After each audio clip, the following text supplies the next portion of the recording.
where it looks like pretty damn close to at least half of us are not happy with the way the party is running this election and with the person that the party has decided is the presumptive nominee, even though the voting is still going on.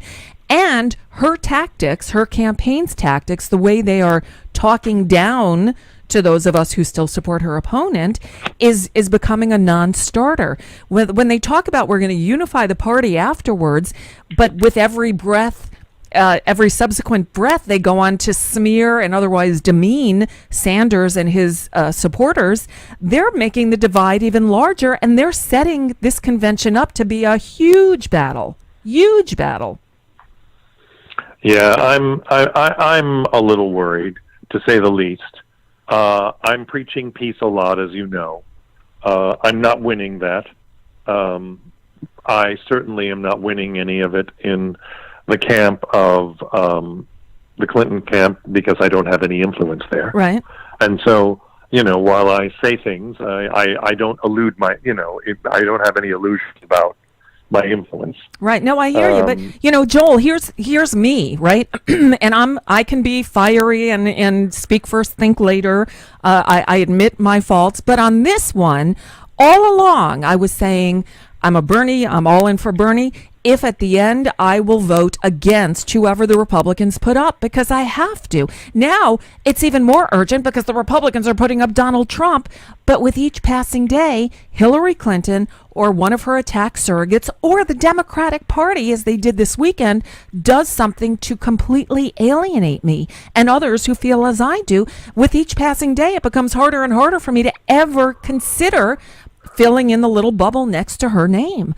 It's her. And for all their blame being put on Bernie, it's her. It's got nothing to do with Bernie Sanders at this point. I think you're right, but I think the good news is, and I want to take good news for a moment. Okay. I think the good news is, and we must look at the only good news. The Democratic Party, in Mr. Miranda, in the quote that you played earlier, schooled the networks on what they should be doing and made clear what is the Democratic Party's position on voting and the votes and how they should be counted. That's good news, because that was not. Ed Rendell does not speak for the Democratic Party. But they haven't heeded Mr. Miranda's advice. He said it went in one ear and out the other. Because the networks aren't heeding anyone's advice, right, except the overlords that own their ass. Look, as I said to you, I think last week, I am deeply concerned that Dreamworks is being bought by Comcast. Yep. Because now corporate America can shape the minds of children through animation with subtle messages that we know are going to be there and work them all the way through the system where they control the pipe of the information.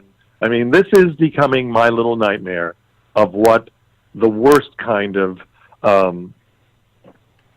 shadow government, shadow corporatism, you name it, is doing in our country.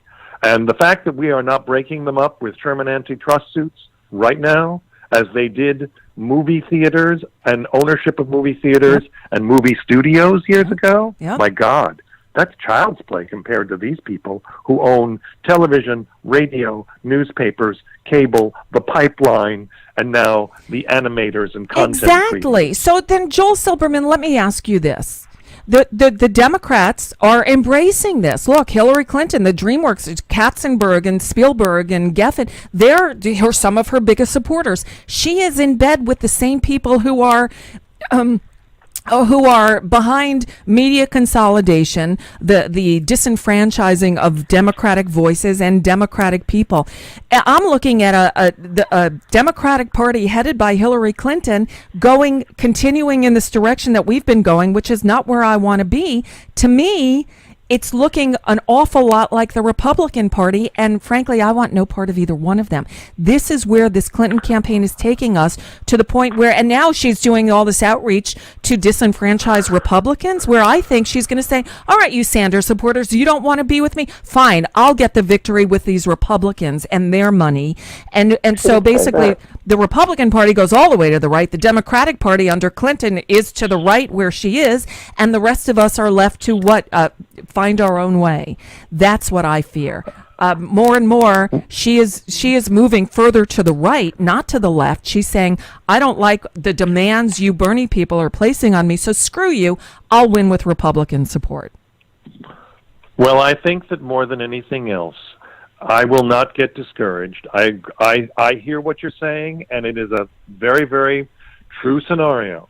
The other true scenario is there's a great movement of people behind Senator Sanders who are economic populists, who are the people supporting the things we believe in. Our job is not to be discouraged. Our job is to speak loudly. Our job, if she becomes the nominee, then our job is to keep the pressure up continually, and if she becomes the president, to keep the pressure up continually. And to start getting to those same people that are, sitting there at home who also haven't had a raise, who might be identified as Republicans, and say, and what have they done for you lately? Yeah, well, and get them to join us. Well, yeah. That's good the way luck we with win. that. We could. I don't think we can with Hillary Clinton, but that's a discussion we can continue on another day. Joel Silberman, find him on the Twitters at Joel Silberman at democracypartners.com. A pleasure. Always great to talk with you, Take Joel. care. Thank you so much for your optimism. Very needed today. Thank you. Appreciate My pleasure. it. All Be right, well. bye. Bye-bye.